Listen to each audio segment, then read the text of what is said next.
Bienvenidos a la clase en vivo número 4 de la unidad curricular Legislación Tributaria Internacional. Quien les habla, su tutor, Alfredo Blanco.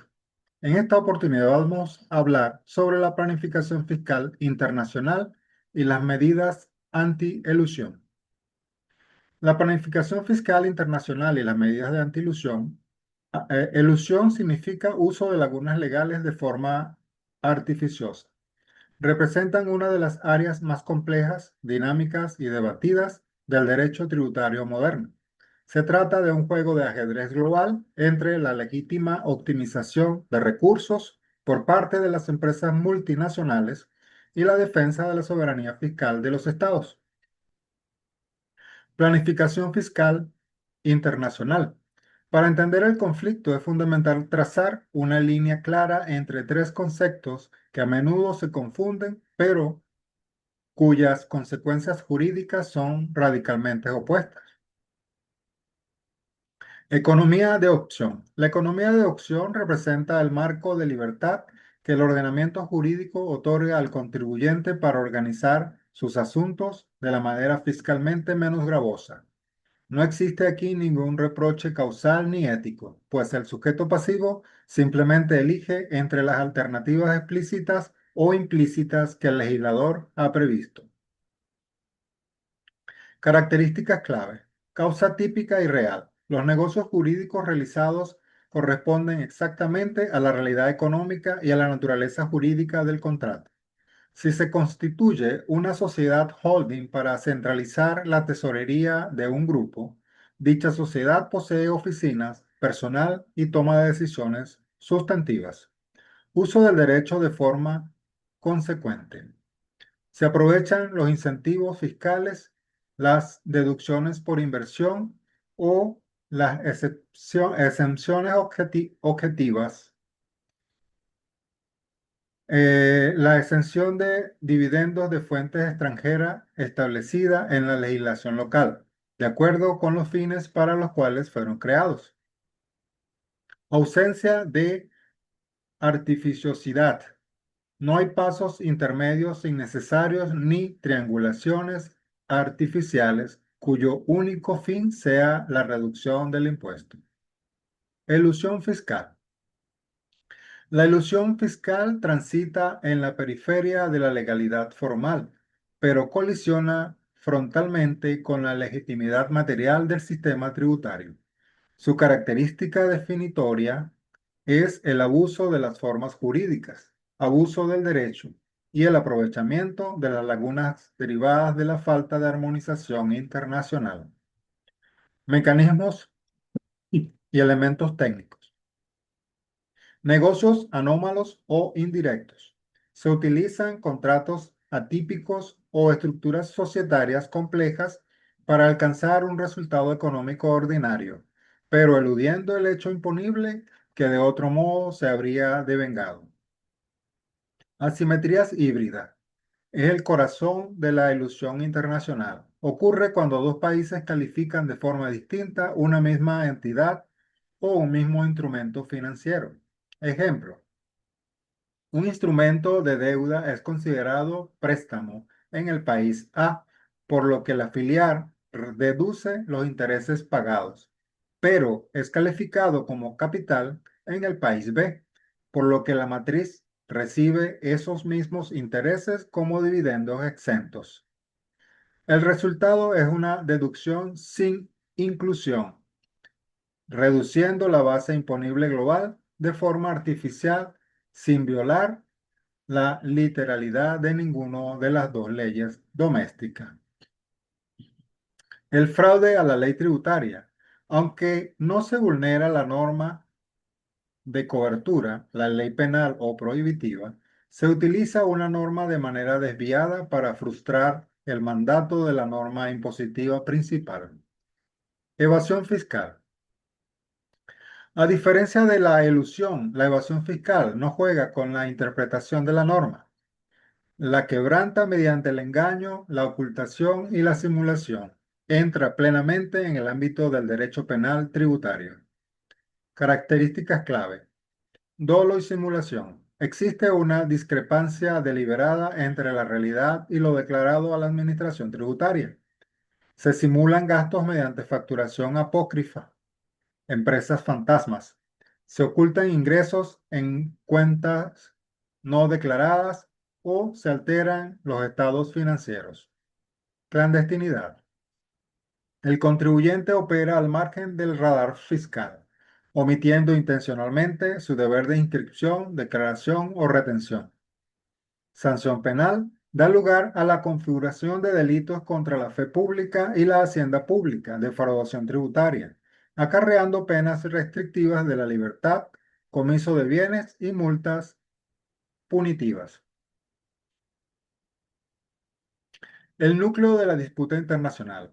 En el escenario transfronterizo, el conflicto se agudiza porque las soberanías fiscales son estancas, mientras que el capital es fluido. Cuando una corporación multinacional aprovecha estas diferencias, no solo minimiza su tasa efectiva de impuestos, sino que genera dos fenómenos críticos. Uno, erosión de la base imponible. Los países de origen donde se genera el consumo o se explota el mercado ven desaparecer sus bases imponibles mediante el pago de conceptos intangibles, regalías, marcas, servicios de gestión, hacia el exterior, dejando las filiales locales con utilidades mínimas o pérdidas artificiales. Dos, doble no imposición. El vacío legal perfecto. Mediante el uso combinado de convenios de doble imposición, descoordinados y jurisdicciones de baja tributación, la renta se desplaza de tal forma que ningún estado termina grabando la utilidad, desnaturalizando el propósito original de los tratados internacionales, que nacieron para evitar la doble imposición, no para consagrar la cero imposición. Mecanismo clásico de planificación fiscal aguda. Para estudiar la ingeniería fiscal internacional es necesario examinar la mecánica operativa y el trasfondo financiero de estos tres instrumentos. Estas herramientas constituyen los pilares de la denominada planificación fiscal agresiva o aguda, diseñada para disociar el lugar donde se genera el valor económico real del lugar donde se declaran las utilidades. Precios de transferencia. En el comercio internacional, más del 60% de las transacciones globales se realizan entre empresas del mismo grupo económico, operaciones vinculadas. El precio asignado a estos bienes, derechos o servicios determina qué filial reporta pérdidas y cuál reporta ganancias de capital. Cuando un grupo opera en una jurisdicción de alta tributación, país A, y posee una filial en un régimen fiscal preferencial o de baja imposición, país B, la estructura se calibra a través de dos vías principales. Una, subfacturación de exportaciones. La filial del país A produce un bien tangible y se lo vende a la filial del país B a un precio artificialmente bajo, prácticamente rozando el costo de producción. Como consecuencia, el país A percibe un ingreso mínimo y por ende su base imponible se reduce drásticamente. Luego la filial del país B revende ese mismo producto al mercado internacional a su precio real de mercado, concentrando el grueso de la utilidad en la jurisdicción donde apenas se pagan impuestos. 2. Sobrefacturación de intangibles o servicios globales. El país B, baja tributación, posee la propiedad intelectual de una marca, patente o el desarrollo de un software utilizado por todo el grupo.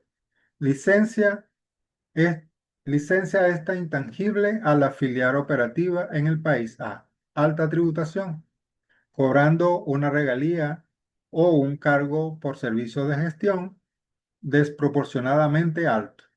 Esta regalía constituye un gasto deducible para la empresa en el país A, lo que vacía su utilidad sujeta a impuesto y se convierte en un ingreso exento o mínimamente gravado en el país B. Subcapitalización,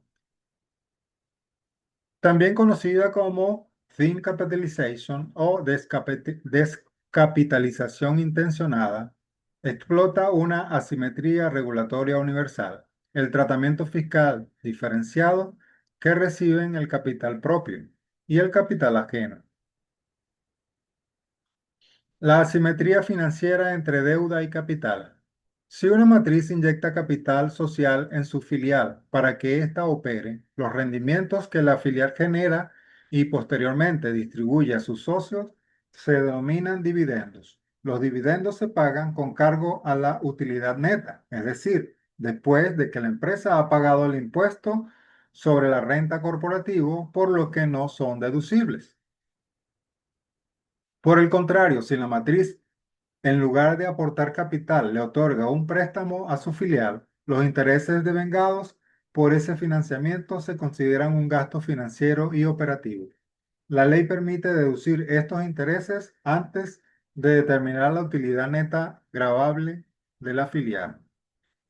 Al inundar a la filial de deuda interna con tasas de intereses elevadas, el grupo logra que la filial transfiera casi todas sus ganancias hacia el exterior en forma de intereses deducibles. El resultado es que la base imponible del país de origen se erosiona completamente y los fondos se repatrian hacia una filial financiera del grupo ubicado en una jurisdicción de baja tributación, donde esos intereses reciben un tratamiento exento o gozan de retenciones en la fuente nulas. Uso abusivo de tratados. Los convenios para evitar la doble imposición son tratados bilaterales diseñados para proteger a los inversores legítimos de pagar impuestos dos veces por una misma renta. Sin embargo, el abuso de tratados ocurre cuando un contribuyente que no es residente de ninguno de los dos estados contratantes diseña una ruta jurídica artificial para forzar la aplicación de los beneficios del tratado. La mecánica de las sociedades instrumentales. Cuando un inversor residente del país X quiere invertir en el país Y y entre ellos no existe un convenio de doble imposición o el que existe contempla retenciones muy altas sobre dividendos o intereses, por ejemplo, del 30%, el inversor evita la ruta directa. En su lugar, constituye una sociedad pantalla o instrumental en un tercer estado, el país Z.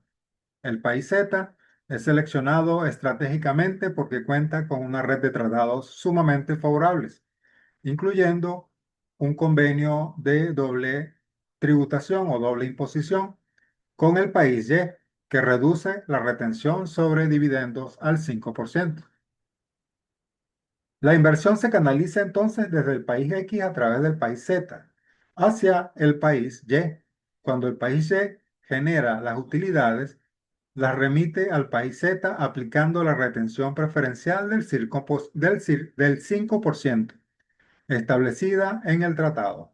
Una vez que los fondos están en el país Z, son redirigidos al inversor final en el país X, ya sea aprovechando regímenes especiales de exención para sociedades de holding, como el régimen de participación, o mediante la emisión de notas de deuda internas que simulan nuevos gastos.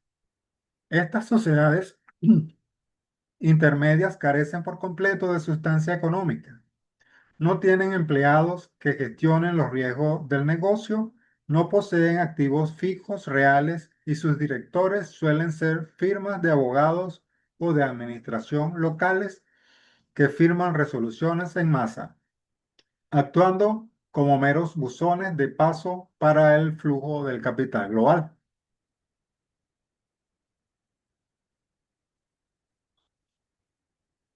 La respuesta global.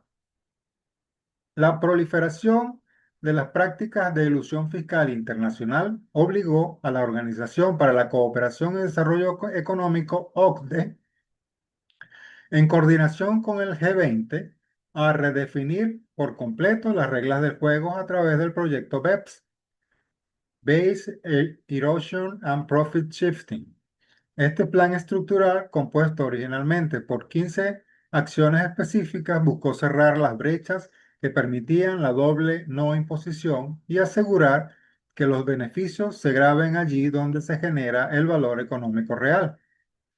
Como evolución natural de estas acciones, la arquitectura antielusión global contemporánea se sostiene sobre el denominado enfoque de dos pilares: un consenso masivo que transforma los criterios tradicionales de nexo y potestad tributaria a nivel mundial. Hoy en día, la arquitectura antielusión global gira en torno a dos grandes pilares implementados de forma masiva. El pilar uno: la readecuación del nexo fiscal a la economía digital. El objetivo principal de este pilar es superar el concepto clásico de presencia física permanente como requisito indispensable para que un Estado pueda gravar las utilidades de una empresa extranjera. En el siglo XX, un país solo podía aplicar impuestos si la corporación abría una sucursal, fábrica u oficina en su territorio.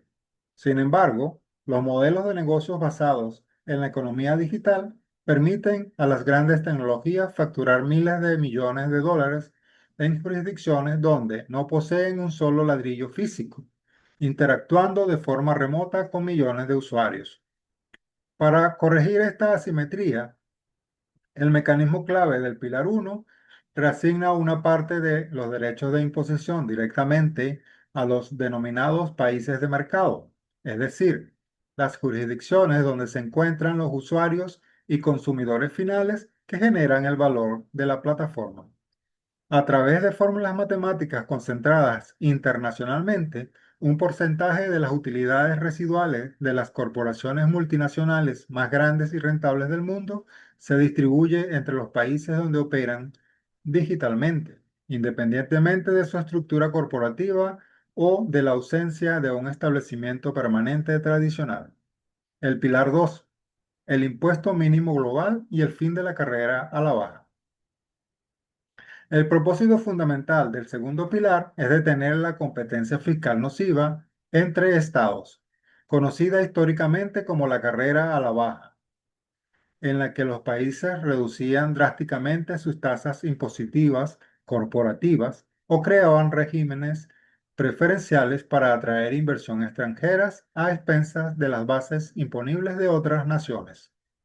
El mecanismo operativo central de este pilar es el establecimiento de un impuesto mínimo global efectivo del 15%, aplicable a los grupos multinacionales que superen un umbral de ingresos consolidados de 750 millones de euros anuales.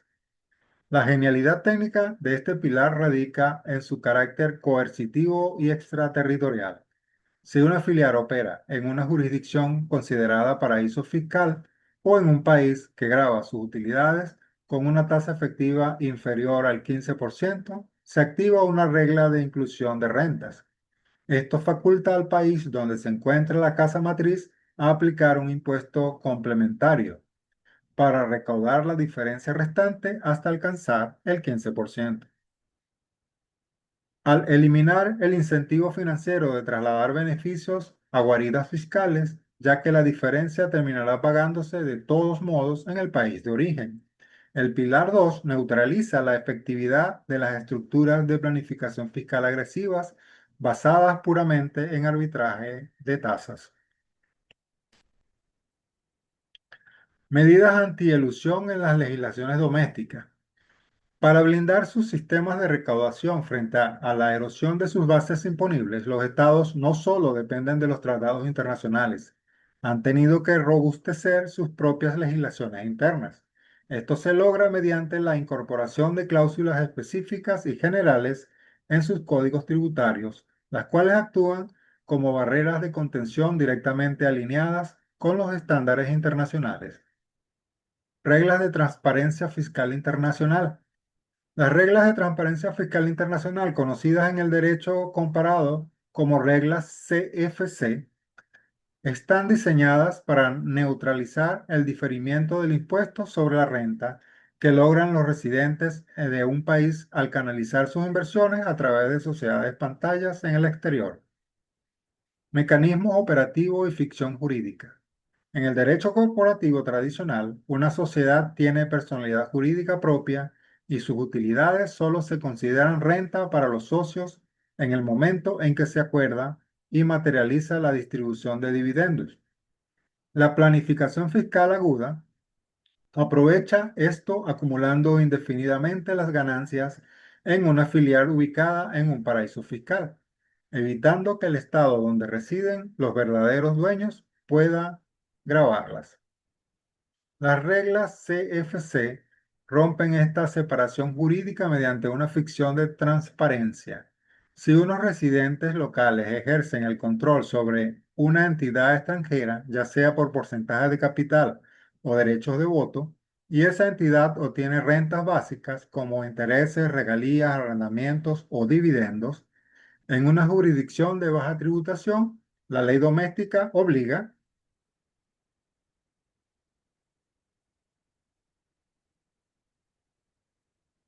a imputar y gravar esas rentas directamente de la declaración de los socios locales en el mismo ejercicio en que se devengaron, como si la sociedad extranjera no existiera o hubiese distribuido los fondos de inmediato. Cláusulas anti-subcapitalización y limitación de gastos financieros. Estas normas domésticas buscan poner un freno a la práctica de vaciar las utilidades de una empresa operativa local mediante el pago desproporcionado de intereses a sus filiales o casas matrices en el extranjero. El tránsito, el tránsito hacia el estándar de la acción. Históricamente, las cláusulas de subcapitalización tradicionales utilizaban una regla de proporción fija basada en el patrimonio neto de la compañía, conocida como ratio deuda. Comúnmente, 3 dólares a $1. Si el endeudamiento con partes vinculadas superaba 3 veces el capital aportado, los intereses derivados del exceso perdían la condición de gasto deducible y recibían el tratamiento de dividendos. Sin embargo, debido a la facilidad de las corporaciones para manipular el patrimonio contable, la tendencia global moderna ha evolucionado hacia reglas de limitación de intereses basadas en la rentabilidad operativa real, siguiendo las directrices de la acción 4 del plan BEPS.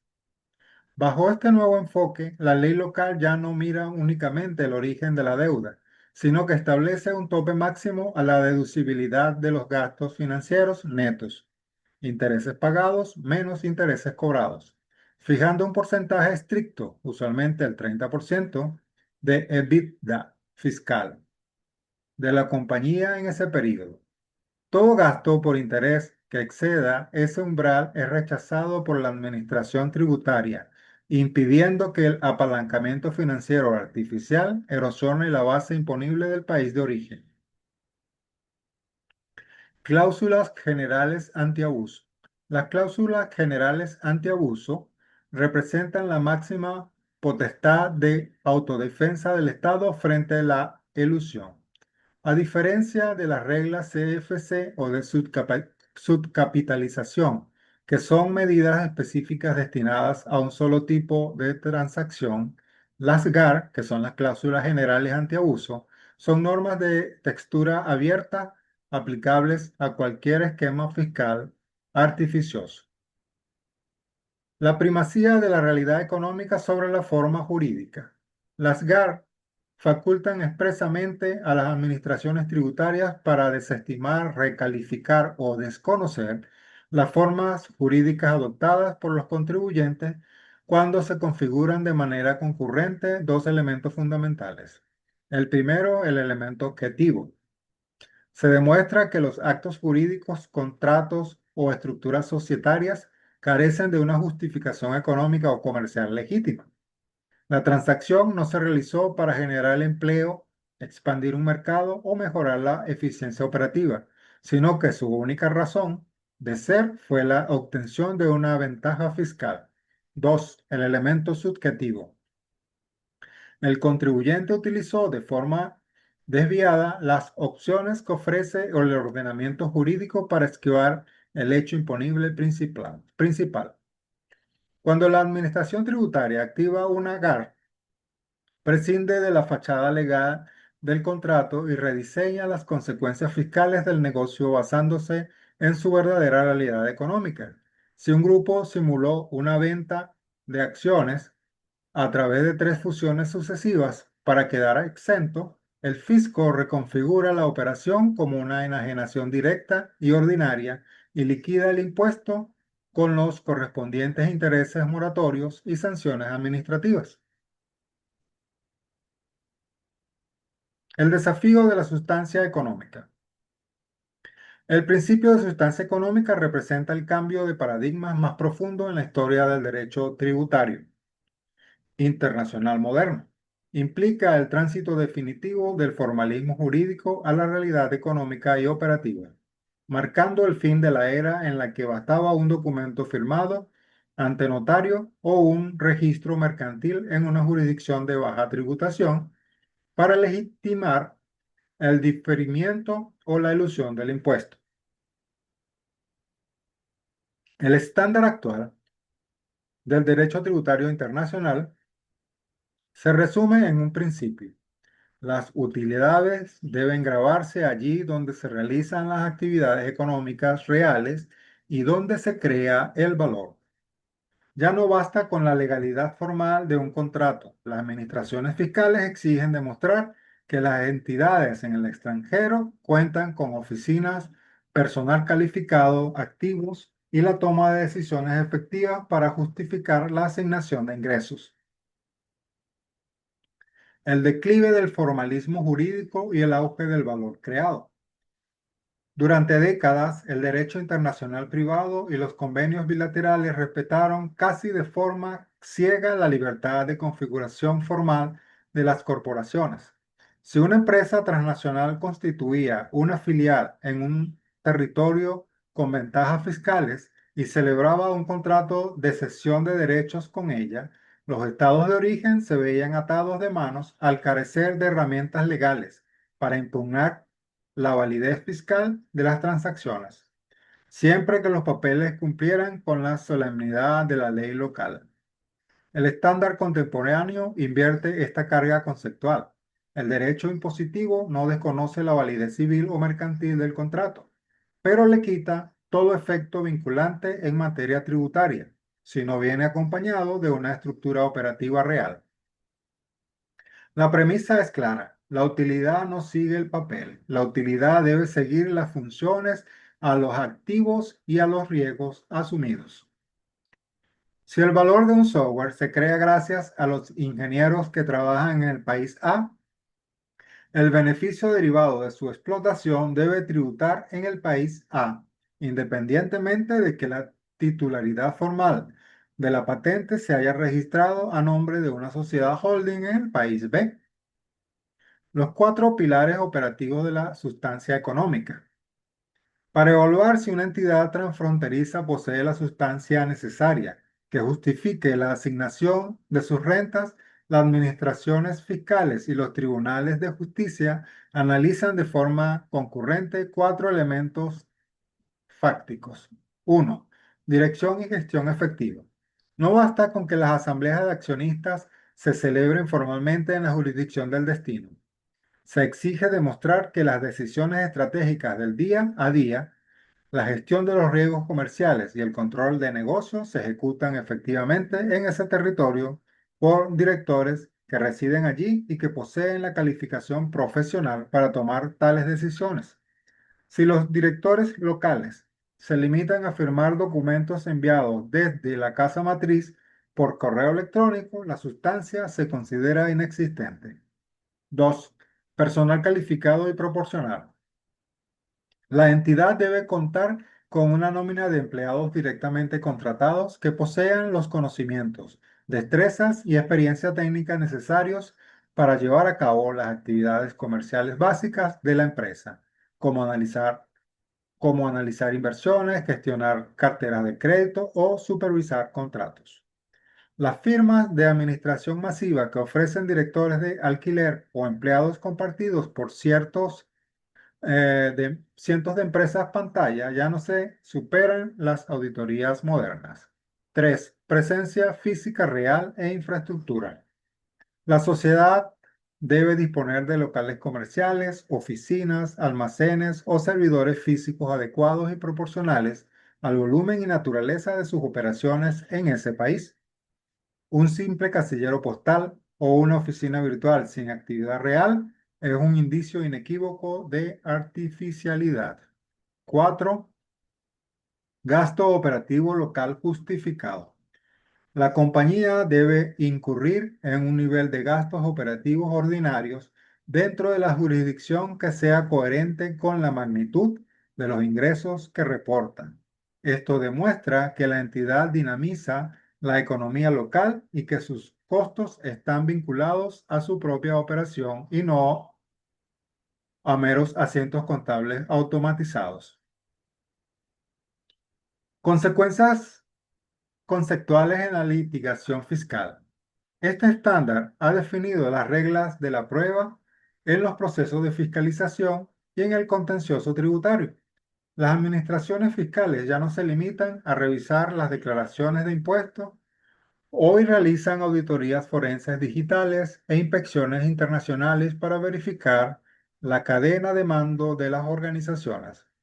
Cuando un contribuyente no logra acreditar la sustancia económica de sus operaciones transfronterizas, la consecuencia jurídica inmediata es la recalificación de la renta y la denegación de los beneficios de los tratados.